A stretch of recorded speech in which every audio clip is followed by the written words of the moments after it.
திடீர்னு இந்த மாதிரி நடுவில் ஒரு அட்டாக் வருதுன்றது வந்துட்டு இப்போ ஹார்ட் ப்ராப்ளம் ரொம்ப நாளாக இருந்துகிட்டு இருக்குன்னு அர்த்தம். எந்த அளவுக்கு பலவீனமாக இருக்குது அப்படின்னு தான் நம்ம வந்து பார்க்கணும். அவரோட இருதயம் ஆல்ரெடி ஹார்ட்டே ரொம்ப பலவீனமாக இருக்குது. நோயால் போகிறதுக்கும் சர்ஜரிக்கு அப்புறம் நடக்கும்போது எல்லா ஃபோக்கஸும் சர்ஜரி நோக்கி தான் இருக்குது. பைபாஸ் சர்ஜரி எப்போ பண்ணுவாங்கன்னா வந்து இருதயத்துக்கு போகிற ரத்த குழாயில் அடைப்பு ஏற்படுறது. ஹார்ட் பலவீனம் அடையிறதுக்கு முக்கியமான காரணம் ஸ்ட்ரெஸ் வந்து அட்டாக்ஸை இன்டெரக்டாக பயங்கரமாக இன்க்ரீஸ். திடீர்னு இந்த இடத்துல ஜிக்குன்றது 60 70 அப்படின்னு தொடரதே பெரிய விஷயமா இருக்குது. இப்போ என்னென்னா அம்மா அப்பாங்க உயிரோடு இருக்காங்க, அந்த பாட்டிங்க உயிரோடு இருக்காங்க, ஆனால் அவங்களுக்கு பிறக்கிற பசங்க சீக்கிரம் இறக்குறாங்க. மேஜாரிட்டி ஒரு 80% ஆஃப் த பேட்டர்ன் என்ன அப்படின்னு பார்த்தீங்கன்னா வந்துட்டு நெஞ்சு வலி தான். அந்த வலி நார்மலாக இருக்காது. ஒரு யானை ஏறி மிதிக்கிற அளவுக்கு நம்மளுக்கு வலி இருக்கும். வலி கூட சேர்ந்து வந்துட்டு நல்லா வேர்த்து போகிறது, நெஞ்சு படபடப்பு இதெல்லாம் அதிகமாக இருக்கும். ஒரு ஃபியர் ஆஃப் டெத் அந்த டைமில் நம்மளால் உணர முடியும். வணக்கம். இன்று நம்முடன் டாக்டர் சபரி அவர்கள் இணைந்துள்ளார்கள். வணக்கம் சார். வணக்கம் சார். இயக்குனர் இமயம் பாரதி ராஜா சார் அவர்களுடைய மகன் மனோஜ் பாரதி ராஜா அவர்களுடைய மரணம் பேரதிர்ச்சியும் பெருஞ்சோகத்தையும் ஏற்படுத்தியிருக்கு. 48 வயதில் இவருக்கு இந்த மாதிரியான ஒரு மரணமா அப்படின்னு சொல்லிட்டு விதியை நோக்கி நிறைய பேர் கேள்வி எழுப்பிட்டு இருக்கு. இந்த நேரத்தில் அவருக்கு எக்ஸாக்டாக என்ன நடந்தது சார்? இல்லை, கண்டிப்பாக வந்து ரொம்ப துயரமான ஒரு சம்பவம் தான். அதெல்லாம் மாற்றுக்கருத்தே கிடையாது. நீங்கள் கேட்குறதுனால வந்து கண்டிப்பாக எல்லாருக்கும் ஊடகங்கள் எல்லாத்துலேயும் வெளியே வந்திருக்கு. என்னென்னா ஹார்ட் அட்டாக் அப்படின்னு சொல்லிட்டு திடீர்னு மாரடைப்பினால உயிரிழந்துட்டார் அப்படின்னு சொல்லிட்டு. ஆனால் அதுக்கு முன்னாடி வந்து யோசிக்க வேண்டிய ஃபேக்ட் என்னென்னா, ஒரு வாரத்துக்கு முன்னாடி தான் வந்து ஒரு ஆப்ரேஷனும் பண்ணியிருக்காங்க. ஓகேங்களா, CABGன்னு சொல்லுவாங்க, coronary artery bypass craft surgery. அதாவது நம்ம அமைச்சர் செந்தில் பாலாஜி கூட அதை பண்ணியிருந்தாங்க. ஓகேங்களா, பைபாஸ் சர்ஜரின்னு சொல்லிட்டு. ஸோ அதே சர்ஜரி தான் வந்துட்டு இவருக்கும் பண்ணியிருக்காங்க. ஸோ அதுக்கப்புறம் வந்து இந்த மாதிரி ஒரு துரதிருஷ்டமான ஒரு சம்பவம். ஜென்ரலாக வந்து பார்த்திங்கன்னா இந்த மாதிரி பேஷண்ட்ஸ்க்கு வந்து போஸ்ட் CABG இல்லைனா பிஃபோர் தட்டே அப்போ ஹார்ட் ப்ராப்ளம் ரொம்ப நாளாக இருந்துகிட்டு இருக்குன்னு அர்த்தம். ஜென்ரலாக அவங்க பிளட் தின்னர்ஸில் தான் இருப்பாங்க. அதாவது இந்த ஆஸ்பிரின், அட்ரவாஸ்டாட்டின், கிளாபிடோகரல் இந்த மாதிரி மாத்திரைங்க போட்டுக்கிட்டு இருப்பாங்க. ஸோ போட்டுக்கிட்டு இருந்தோம் திடீர்னு இந்த மாதிரி நடுவில் ஒரு அட்டாக் வருதுன்றது வந்துட்டு எந்த அளவுக்கு பலவீனமாக இருக்குது அப்படின்னு தான் நம்ம வந்து பார்க்கணும் அவரோட இருதயம். ஸோ அது நம்ம ஒரு லெவலுக்கு மேலே என்ன பண்ண முடியும் அப்படின்ற மாதிரி தான் தோணுது சார். இப்போது இந்த இதய அறுவை சிகிச்சைகள்லாம் இருக்கு இல்லையா, அது வந்து செய்யும் போது ரிஸ்க் அப்படின்னு சொல்லிட்டு கேள்விப்பட்டிருக்கோம். பட் அவங்க வந்து எவ்வளவு நாள் ரெஸ்ட்ல இருக்கணும்? ஏன்னா ஃபியூ டேஸ் ஆகும் இந்த சர்ஜரி தான் இந்த மரணத்திற்கு காரணம் அப்படிங்கிற மாதிரி எல்லாம் இப்போ பேச்சு ஓடிட்டு இருக்கனால கேட்குறோம். இந்த ரெஸ்ட் அப்படிங்கிறது எவ்வளவு நாளுக்கு இருக்கும்? இல்லை, கண்டிப்பாக ரொம்ப இம்பார்ட்டண்ட். வந்து பார்த்திங்கன்னா இந்த சர்ஜரிக்கு அப்புறம் இந்த மாதிரி ஆகுதுன்னும் போது எந்த இது என்ன சொல்கிறது, சொந்தக்காரங்களே ஏற்றுக்க மாட்டாங்க. ஓகே, அவங்க அம்மா அப்பா உறவினர்கள் பெற்றோர்கள் யாருமே ஏற்றுக்க மாட்டாங்க. எப்பவுமே வந்துட்டு ஒரு நோயால் போகிறதுக்கும் சர்ஜரிக்கு அப்புறம் நடக்கும்போது எல்லா ஃபோக்கஸும் சர்ஜரி நோக்கி தான் இருக்கும். ஓகேங்களா, அது மனித இயல்பு. ஓகே, அது வந்து பப்ளிக்குக்கும் அப்படி தான் வந்து போர்ட்ரே ஆகும். ஏன்னா இப்போ தான் ஆப்ரேஷன் பண்ணாருனாங்க, அதுக்கப்புறம் திடீர்னு பார்த்தா இறந்துட்டாரு அப்படின்ற மாதிரி தான் ஒரு பார்வை பார்க்கப்படும். அதில் எந்த மாற்று கருத்தும் இல்லை. ஆனால் நல்லா புரிஞ்சுக்கணும் என்னென்னா, இப்போ பண்ண சர்ஜரி என்ன surgery? Bypass surgery. Bypass surgery first எதுக்கு பண்ணுவாங்க? நார்மலாக இருக்கிற ஆளை கூப்பிட்டு வந்து அறுத்துருவாங்களான்னா கிடையாது. பைபாஸ் சர்ஜரி எப்போ பண்ணுவாங்கன்னா வந்து பிளாக் வந்து ரொம்ப மெயின் இடத்துலையே இருக்குது. அதாவது இருதயத்துக்கு போகிற ரத்த குழாயில் அடைப்பு இருக்குது. அந்த அடைப்பு ரொம்ப 1-2 இடத்துக்கு மேலே இருக்குது. ட்ரிபிள் வெசல் டிசீஸ்னு சொல்லுவாங்க. So left coronary, right coronary 2-3 குழாயிலையும் அடைப்பு இருக்குது. இதை வந்து பார்த்திங்கன்னா நம்ம வந்து சிம்பிள் ஆன்ஜியோ பண்ணி சரி பண்ண முடியாது. அப்படின்ற மாதிரி கட்டத்தில் தான் வந்து இந்த பைபாஸ்னு ஒன்றே சஜஷனில் வருது. புரியுதா நான் சொல்கிறது? அப்போ பைபாஸ் வந்து எடுத்த உடனே வந்துட்டு ஹார்ட் ப்ராப்ளம்க்கு ட்ரீட்மெண்ட்டே கிடையாது. ஹார்ட் ப்ராப்ளம்க்கு பைபாஸ் எப்போ ட்ரீட்மெண்ட்னா ஆன்ஜியோ பண்ண முடியாது, மாத்திரை போட்டாலும் வேஸ்ட்டு. ஆன்ஜியோ பைபாஸ் மட்டும்தான் பண்ணால் தான் இது வந்து கரெக்டாக இருக்கணும் போது பைபாஸே பண்ணுறாங்க. அப்படின்னும் போது ஆல்ரெடி பேஷண்ட்டுக்கு பலவீனமான ஒரு இருதயம் வந்துட்டு இருக்குது, கொஞ்சம் ஹார்ட் வந்து வீக்காக இருக்குது. சரி, பைபாஸ் பண்ணி எதாவது நடக்க முடியுதுன்றது தான் பைபாஸ் பண்ணுறாங்க. ஸோ போஸ்ட் பைபாஸ் வந்து பார்த்திங்கன்னா வந்து ரெஸ்ட்டு வந்து கண்டிப்பாக வந்துட்டு ஒரு 2 வீக்ஸ் 3 வீக்ஸ் ரெஸ்ட்டில் வந்து வச்சுருப்பாங்க. அதில் டவுட்டே கிடையாது. அதே மாதிரி அதுக்கப்புறம் வந்து கொஞ்சம் கொஞ்சமாக தான் ஒர்க்ஸை வந்து ரீஹேப்ஸ்லாம் ஸ்டார்ட் பண்ணுவாங்க. அதுவும் அது வந்து இந்த ஜென்ரலாக வந்து இந்த ஹாஸ்பிட்டல் சூப்பர்விஷனில் வந்து சும்மா ஏஞ்சி உட்காடுறது, சும்மா வந்து இந்த ரூமுக்குள்ளே வந்து அந்த பெட்டை சுற்றி நடக்கிறது, சேரில் ஏஞ்சி உட்காடுறது, இந்த மாதிரி தான் கொஞ்சம் கொஞ்சமாக ஒர்க்ஸை வந்து இது பண்ணுவாங்க. எடுத்த உடனே சர்ஜரி பண்ண அடுத்த நாளே நீங்கள் போங்க அப்படின்ற மாதிரிலாம் வந்துட்டு ஜென்ரலாக பண்ண மாட்டாங்க. So over period of 2 weeks 3 weeks தான் கொஞ்சம் கொஞ்சமாக ஒர்க்ஸ் எல்லாம் ஆரம்பிப்பாங்க. ஸோ இதுதான் வந்து ரெஸ்ட்டுக்கான டைம். ஸோ நான் என்ன பார்க்குறேன் இந்த கேஸில் பொறுத்த வரைக்கும்னு பார்த்தீங்கன்னா, CABG பண்ணியிருக்காங்க, பைபாஸ் பண்ணியிருக்காங்கன்றது எஸ் பண்ணியிருக்காங்க. அப்படி பண்ணுறாங்கனாலே வந்து ஹார்ட் ரொம்ப மோசமாக இருந்தால் தான் அதை பண்ணுவாங்க. போஸ்ட் தட் வந்துட்டு ஒரு துரதிருஷ்டம் இந்த மாதிரி ஒரு சம்பவம் நடந்திருக்குன்றது தான் நம்மளோட பார்வையாக இருக்குது. சரி, இப்போ இந்த ரெஸ்ட்ல இருக்கும்போது மறுபடியும் ஒரு கார்டியாக் அரெஸ்ட் வருது அப்படிங்கிறது வந்து எதனால, எந்த ஃபேக்டர்னால? இப்போ அவர் டிஸ்டர்ப்டா இருந்ததுனாலயா, இல்ல வேற ஏதாவது சிம்டம்ஸ் அது வந்து அவர் அஃபெக்ட் பண்ணிருக்கு அந்த நேரத்தில்? சார், நிறைய விஷயம் வந்து இதை வந்து அக்ரவேட் பண்ணலாம், மாற்று கருத்து இல்லை. ஆனால் ப்ரைமரியாக வந்துட்டு நோயே தீவிரமாக இருக்குது. ஓகேங்களா. ஆல்ரெடி ஹார்ட்டே ரொம்ப பலவீனமாக இருக்குது. சர்ஜரி பண்ணாலும் வந்துட்டு தாங்க முடியல அந்த ஹார்ட்னால். புரியுதா நான் சொல்கிறது? சர்ஜரி நீ பண்ணாலும் என் நோயே மோசமாக இருக்குடா, நீ சர்ஜரி பண்ணின்ன அப்படின்ற மாதிரி தான். ஸோ இந்த சர்ஜரி பண்ணி ஏதாவது வந்து காப்பாற்ற முடியுமா, இல்லைனா அந்த ப்ரொலாங் பண்ண முடியுமான்றது தான் மருத்துவர்கள் ட்ரை பண்ணியிருப்பாங்க. ஓகேங்களா. மோஸ்ட்லி எனக்கு தெரிஞ்சு வந்து இந்த சர்ஜரிக்கு முன்னாடி அவருக்கு நம்ம ஹார்ட் அப்படியே சூப்பர் வேகத்தில் நல்லா எஜெக்ஷன் ஃப்ராக்ஷனோட துடிச்சிக்கிட்டு இந்த சர்ஜரி பண்ணதுக்கப்புறம் திடீர்னு இப்படி ஆகுது அப்படின்றது வந்து பார்த்திங்கன்னா ரொம்ப ரேர். புரியுதா? அப்போ முன்னாடியே கொஞ்சம் பலவீனமாக இருந்திருக்கும், சர்ஜரி அதுக்காக பண்ணியிருப்பாங்க, பண்ணியும் பலனளிக்கல அப்படின்ற ட்ராக் தான் கரெக்டான ட்ராக்கு. ஸோ வந்து ப்ரைமரியாக வந்து நம்ம பண்ணாலுமே ஹார்ட் ரொம்ப வீக்காக இருக்கிறதுனால அரெஸ்ட் ஆகிருக்கலாம் சான்ஸு. இதை தாண்டி வந்து ஸ்ட்ரெஸ்ஸு இந்த மாதிரி வந்து இதை அதிகப்படுத்துறதுக்கு ஏதாவது தூண்டுறதுக்கு இருக்கானா கண்டிப்பாக இருக்குது. 3 ஈன்னு சொல்கிறாங்க. 3 ஈமே வந்து பார்த்திங்கன்னா இந்த மாதிரி அந்த ஹார்ட்டோட வேகத்தையும் அந்த ஹார்ட்டை வந்து அட்டாக்கை உண்டாக்குறதுலையும் வந்து தூண்டுதலாக இருக்குது. ஒன்று எக்ஸசைஸ், திடீர்னு வந்துட்டு அவர் ஒரு அவசரத்தில் வந்து ஒரு 4-5 வாட்டி மாடிப்படி ஏறுறாரு அப்படின்னும் போது ஹார்ட் ரேட் அதிகமாகுது. பலவீனமான இருதையும் அவ்வளோ நேரம் டக்குன்ட்டு ஹார்ட் ரேட்டை கூட்டக்கூடாது. இந்த மாதிரி விஷயங்கள். அதே மாதிரி எமோஷன்ஸ், ஓகேங்களா. திடீர்னு வந்து ஏதாவது சோக செய்தி, நீ என்ன ஒரு வேஸ்ட்டு, நீ என்ன இது, அப்படி ஏதாவது ஒரு ஃபேமிலி சண்டை பிரச்சனை, நம்மளுக்கு என்ன நடக்குதுன்னே தெரியாது. ஆனால் any kind of emotion and stress வந்து திருப்பி ஹார்ட்டை உங்களுக்கு ஒன்றும் இல்லை, ஏதாவது ஒரு நியூஸ் கேட்டால் உங்களுக்கு எடுத்தோன்னே என்ன ஆகுது, கை வலிக்குதா, கால் வலிக்குதா, ஆனால் இருதயம் வலிக்குது, இருதயம் தானே வலிக்குது. திடீர்னு இந்த இடத்துல ஜிக்குன்னு இருக்கும், அது ஒரு மாதிரி you feel a tight. Okay. ஏன்னா ஹார்ட் தான் வந்து உடனே பம்பிங் கெப்பாசிட்டி அதிகமாகும் அந்த மாதிரி டைம் அப்போ. ஏன்னா அட்ரினலின் ஹார்மோன் டக்குன்னு அதிகமாக சுரக்கும் போது டக்குன்னு ஹார்ட்டை தான் முதல்ல பம்ப் பண்ண ஆரம்பிக்கும். அப்படி பம்ப் பண்ணும்போது இந்த இடத்துல தான் எல்லாருக்கும் டிஸ்கம்ஃபர்ட் வரும்.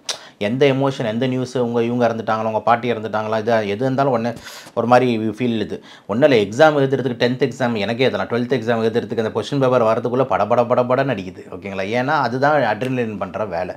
இது எல்லாமே வந்து ஹார்ட்டுக்கு ரிஸ்க்கு. ஸோ எமோஷன்ஸ்ன்றது ஒன்று. அப்புறம் ஈட்டிங்னு சொல்லுவாங்க. ஓகேங்களா. சாப்பிடும் போது ஓவர் லெவலில் வந்துட்டு டக்குன்னு சாப்பிட்டோம்னா சடனாக வந்து ட்ரிகர் ஆகும்ட்டு. ஸோ இதெல்லாம் வந்து எக்ஸ்ட்ராவாக ட்ரிகர் பண்ணிக்கலாம். அப்புறம் நீங்கள் சொல்கிற மாதிரி இன்ஃபெக்ஷனும், அதாவது ஏதாவது தொற்று நோய், ஏதாவது இந்த டைமில் வந்து ஒரு சளி, காய்ச்சல், இரும்பல், த்ரோட் இன்ஃபெக்ஷன், இல்லை யூரின் இன்ஃபெக்ஷன் எது வந்தாலும் இன்ஃபெக்ஷனும் வந்துட்டு திருப்பியும் வந்து இந்த அட்டாக்ஸை வந்து திருப்பியும் அதிகமாக்க வாய்ப்பு இருக்குது. ஆனால் இதெல்லாம் வந்துட்டு ஒரு சின்ன சின்ன கான்ட்ரிபியூட்டிங் ஃபேக்டர் தான். மெயினாக பார்க்குறது ஹார்ட்டே பலவீனமாக இருக்குன்றதுனால தாக்கு பிடிக்கல அப்படின்றது தான். சார், இந்த பைபாஸ் சர்ஜரிஸுக்கும் இந்த ஹார்ட் பம்பிங் ரேட் இருக்கு இல்லையா, இதுக்கு முன்னாடி தொடர்பு என்ன சார்? அதுதான் டிசைடிங் ஃபேக்டரா? ஹார்ட் பம்பிங் ஆன ரேட் வந்து பார்த்தீங்கன்னா எஜெக்ஷன் ஃப்ராக்ஷன் சொல்லுவாங்க. இது எப்பயுமே 65-70 விழுக்காடு மேலே தான் இருக்கணும். ஓகேங்களா. இதான் வந்து நார்மல் எஜெக்ஷன் ஃப்ராக்ஷன். இதுக்கும் பைபாஸ் சர்ஜரின்றது வந்து டோட்டலாக வேறு. ஓகே. ஸோ நார்மலாக ஹார்ட் வந்து இப்படி பம்பிங் பண்ணிக்கிட்டு இருக்கு அப்படின்னா வந்துட்டு இதான் வந்து நார்மல் ஹார்ட். இப்போ இதே ஹார்ட் ரொம்ப கஷ்டப்பட்டு பம்ப் பண்ணுது, அதனால் பம்பிங் கெப்பாசிட்டி வந்து கம்மியாக இருக்குது அப்படின்னா வந்து அது வந்து ஹார்ட் ஃபெயிலியர்னு சொல்லுவோம். இருதயம் வந்து பலவீனமாயிடுச்சு, இருதயம் தோல்வி பெற்றது, எப்படி வேணால் வச்சுக்கலாம், பலவீனமான இருதயம் அப்படின்னா தான் ஹார்ட் ஃபெயிலியர். இந்த ஹார்ட் இப்படி ஸ்லோவாக ஃபெயில் ஆகிறதுக்கு முக்கியமான காரணம் வந்து ஹார்ட் அட்டாக். ஹார்ட் அட்டாக்கு இன்னொரு பேர் தான் மெடிக்கல் டேர்மு மயோகார்டியல் இன்ஃப்ராக்ஷன். அதாவது இருதயத்துக்கு போகிற ரத்த குழாயில் அடைப்பு ஏற்படுறது. ஸோ ஹார்ட் பலவீனம் அடைகிறதுக்கு முக்கியமான காரணம் ஹார்ட் அட்டாக் அமையுது. ஓகேங்களா. ஸோ இப்போ இந்த சிஏபிஜின்றது எப்போ பண்ணுறோம் அப்படின்னா, இந்த ஹார்ட் அட்டாக் பேஷண்ட்ஸ் இருக்காங்களே, இந்த அட்டாக் பேஷண்ட்ஸ்க்கு இருதயத்தில் ரத்த குழாயில் அடைப்பு இருக்குது.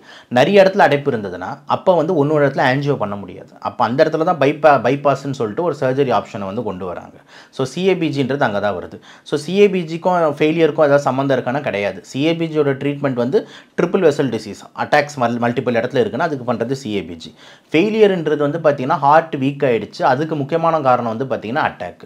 ஸோ இது ரெண்டுத்தையும் நம்ம டேரெக்டாக தொடர்புபடுத்த முடியாது. அட்டாக்னால வீக் ஆகிடுச்சு, சிஏபிஜி அட்டாக்கோட ட்ரீட்மெண்ட்டாக அமையுது. இன்னைக்கு பொதுவாக அந்த ஏர்லி ஏஜ் ஹார்ட் அட்டாக்ஸ் அப்படிங்கிறது வந்து ஒரு மிரட்சியான ஒரு விஷயமா இருக்கு. நிறைய இப்போ அங்குண்டும் இங்குண்டுமா முன்ன ஒரு காலத்தில் நடந்துட்டு இருந்ததெல்லாம் இன்னைக்கு நிறைய நம்ம வந்து பார்க்குறோம். ஈவன் செலிபிரிட்டிஸ்லேயே வந்து நிறைய பேர் இந்த மாதிரியான ஒரு மரணத்தை தழும்போது, ஏன்னா அதுக்கு பின்னாடி நமக்கு இருக்கக்கூடிய செய்தி என்ன, நம்ம ஹெல்த்தை பார்த்துக்கணும் அப்படிங்கிற ஒரு விழிப்புணர்வு இருக்கு இல்லையா, அந்த ஒரு பதிவோட. கண்டிப்பாக இது எல்லா ஆங்கிள்லையும் நம்ம கொஞ்சம் யோசிக்கணும் சார். லைஃப் ஸ்டைல் ஆங்கிளில் யோசிக்கணும், ஸ்ட்ரெஸ் ஆங்கிளில் யோசிக்கணும், நியூட்ரிஷன் ஆங்கிளில் யோசிக்கணும், கெட்ட பழக்கம் ஆங்கிளில் யோசிக்கணும், அதே மாதிரி வந்துட்டு நம்மளோட ஃபுட் ஆங்கிளில் யோசிக்கணும். எத்தனை ஆங்கிள் வேணால் போட்டு போகலாம். இது ஏன்னா இது எல்லாமே மாறுதல் அடைஞ்சிருக்கு முன்னதை கம்பேர் பண்ணுறதுக்கு. ஓகேங்களா. ஸோ லைஃப் ஸ்டைலு வந்து இம்பார்ட்டன்ட்னா கண்டிப்பாக இம்பார்ட்டன்ட். ஏன்னா லைஃப் ஸ்டைல் டிஸார்டர்ஸ்னால தான் சுகர் வருது, பிபி வருது. இப்போ இவருக்கும் ஹை சுகர் இருக்குன்ற மாதிரி சொல்கிறாங்க. சுகருக்கு டேரெக்டாக ஹார்ட் அட்டாக்கு லிங்க் இருக்குது, ஹை பிபிக்கும் ஹார்ட் அட்டாக்கும் லிங்க் இருக்குது. அதெல்லாம் 100 பேப்பர் இருக்கேன். ஓகேங்களா. ப்ரூவன் ஃபேக்ட்ஸ் ஆச்சு. அப்போ இது வந்து பார்த்திங்கன்னா முதல் வந்து இம்பார்ட்டண்ட்டாக நம்ம யோசிக்க வேண்டிய ஒரு விஷயம் வந்து life style disorders. Life style disorders ஏன் மெயினாக வருது, வெயிட் அதிகமாக போடுறதுனால, இல்லைனா வந்துட்டு செடென்ட்ரி லைஃப் ஸ்டைல். சில பேர் வெயிட்டாக இருப்பாங்க, ஆனால் ஹெல்த்தியாக இருப்பாங்க. ஏன்னா அவங்க வந்து வேலை அதிகமாக செய்வாங்க. ஸோ வேலையே செய்யாமல் உட்காந்துக்கிட்டு இருக்கிறது. சில பேருக்கு வெயிட் போடும், சில பேருக்கு வந்து வெயிட் வெளியே தெரியாது. ஆனால் ரத்தத்தில் cholesterol level, sugar level, BP லெவலில் அதிகமாக இருக்கும். ஸோ இது வந்து ஒரு ஃபேக்டர் அமையுது. கண்டிப்பாக அதுக்கும் முன்னைய லைஃப்க்கும் இதுக்கும் பிரச்சனை. ஸோ எக்ஸசைஸ் பொறுத்த வரைக்கும் அந்த காலத்தில் ஏர் ஓட்டுறாங்க, அந்த காலத்தில் விவசாயம் செய்கிறாங்க, அந்த காலத்தில் கூலி தொழில் கட்டம் இந்த மாதிரி. இப்போ வந்து பார்த்திங்கன்னா வந்து அந்த மாதிரி வேலைகள் வந்து குறையுது. எல்லாமே பார்த்திங்கன்னா சாஃப்ட்வேரு, பிபிஓ இந்த மாதிரி செடென்ட்ரி லைஃப் ஸ்டைல் நோக்கி தான் அதிகமான ஒர்க்ஸ் அண்ட் எம்ப்ளாய்மெண்ட் இருக்குது. ஸோ இந்த இடத்துலையே பிரச்சனை. அந்த காலத்தில் வந்து பார்த்திங்கன்னா வந்து they will be very happy. ஏன்னா வர விளை வைப்பாங்க, வரும் சாப்பாடு சாப்பிடுவாங்க, சந்தையில் வாங்கி ஒரு சாப்பாடுக்காக அழகாக வாழ்ந்துட்டு ஒரு 6-7 மணிக்கெலாம் தூங்குற ஒரு காலமாக இருந்தது. இப்போ ஸ்ட்ரெஸ் ரொம்ப அதிகமாகிடுச்சு. மாத சம்பளம், மாதம் டார்கெட்டு, இவ்வளோ வியூஸ் போயிருக்கணும் அப்படின்ட்டு. எக்ஸாம்பிள் ஒரு துறைக்கு சொல்கிறேன். இப்போ உங்கள் துறையில் இந்த மாதிரி இருக்கலாம். இன்னொரு துறையில் வந்து பார்த்திங்கன்னா இவ்வளோ இது வந்து எனக்கு வந்து கொடுத்துருக்கணும், டார்கெட் ரெவென்யூ கொடுத்துருக்கணும். ஈவன் டாக்டர்ஸ்க்கே டார்கெட் வச்சு போகிறது லெவல்லாம் போயிட்டுருக்கு. புரியுதா நான் சொல்கிறது? இவ்வளோ ரெவென்யூ நீ ஏன் கொண்டு வரல அப்படின்ட்டு. ஸோ எல்லா இடத்துலையும் ஸ்ட்ரெஸ்ஸுன்றது அடுத்தடுத்த லெவலுக்கு ட்ரான்ஸ்ஃபர் ஆகுது, மேலேருந்து கீழே வரைக்கும். ஓகேங்களா? ஸோ அதனால் வந்து பார்த்திங்கன்னா it is becoming very tough. So அந்த மாத சம்பளக்காரன் வாங்குறவன், அதுக்கு நடுவில் இஎம்ஐ, லோனு, இதெல்லாம் ரொம்ப ஸ்ட்ரெஸ்ஸு வந்து அட்டாக்ஸை இன்டெரக்டாக பயங்கரமாக இன்க்ரீஸ் பண்ணும். ஏன்னா ஸ்ட்ரெஸ்ஸுனால ஃப்ரீ ரேடிக்கல்ஸ் வருது. ஃப்ரீ ரேடிக்கல்ஸ் வந்து ஹார்ட் அட்டாக்கை உண்டாகுது. இது ஒரு ஃபேக்டராக இருக்குது. அப்புறம் நம்மளோட ஃபுட் சேஞ்சஸ் நம்மளுக்கே தெரியும். அந்த காலத்து ஃபுட்டு, இந்த காலத்து ஃபுட்டு நம்மளே நிறைய வாட்டி பேசியிருக்கோம். ஃபுட்டில் எவ்வளோ சேஞ்சஸ் ஆகிருக்கு சார், சாப்பிட்ற டைமிங்கில் எவ்வளோ சேஞ்சஸ் ஆகிருக்கு. பிரியாணி இருக்கட்டும், இது மெயினாக இந்த பீட்சா, பர்கர்ஸு, ஃப்ரைடு சிக்கன், இது எல்லாமே வந்து பார்த்திங்கன்னா ரொம்ப இம்பார்ட்டன்ட் சேஞ்ச். அதுவும் சாப்பிட்றதெல்லாம் அதெல்லாம் நைட்டு வேறு சாப்பிட்டுக்கிட்டு இருக்கும். காலையில் சாப்பிடாமல் எல்லாமே நைட் கல்ச்சர். மிட் நைட் தான் இப்போ அதிகமான கடை திறந்துருக்கு. காலையில் போனால் இட்லி கடையே இருக்க மாட்டேங்குது. அப்போலாம் ஒரு ஒன்றும் இல்லை, 90s கிட் தான். நான் அப்பயே பார்த்தீங்கன்னா காலையில் தான் இட்லி கடை, தோசை கடைலாம் பயங்கரமாக இருக்கும். நைட்டெல்லாம் பூட்டி கிடக்கும். இப்போலாம் நைட்டு தான் திறந்துருக்கு, காலையில் இட்லியே கிடைக்க மாட்டேங்குது. அந்த லெவலுக்கு போயிட்டுருக்கு. ஸோ இது எல்லாமே ஃபுட் ஃபேக்டர்ஸ். இன்னொரு பேட் ஹேபிட்ஸ், கெட்ட பழக்கங்கள், ஸ்மோக்கிங்கு, ஆல்கஹால், போதை வஸ்து, இதெல்லாம் வேறு உள்ளே வருது. இது வந்து யங்கர் ஜென்ரேஷன் இம்போஸ் ஆகுறாங்க. சுவாசிக்கிற காற்றுல பொல்யூஷனால் வந்து எத்தனை பேருக்கு அட்டாக்ஸ் வருதுன்னு டெல்லி ரிப்போர்ட் எடுத்து பார்க்கலாம்.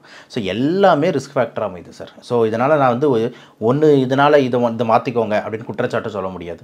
எல்லாமே மாறணும் அப்படின்றது தான்.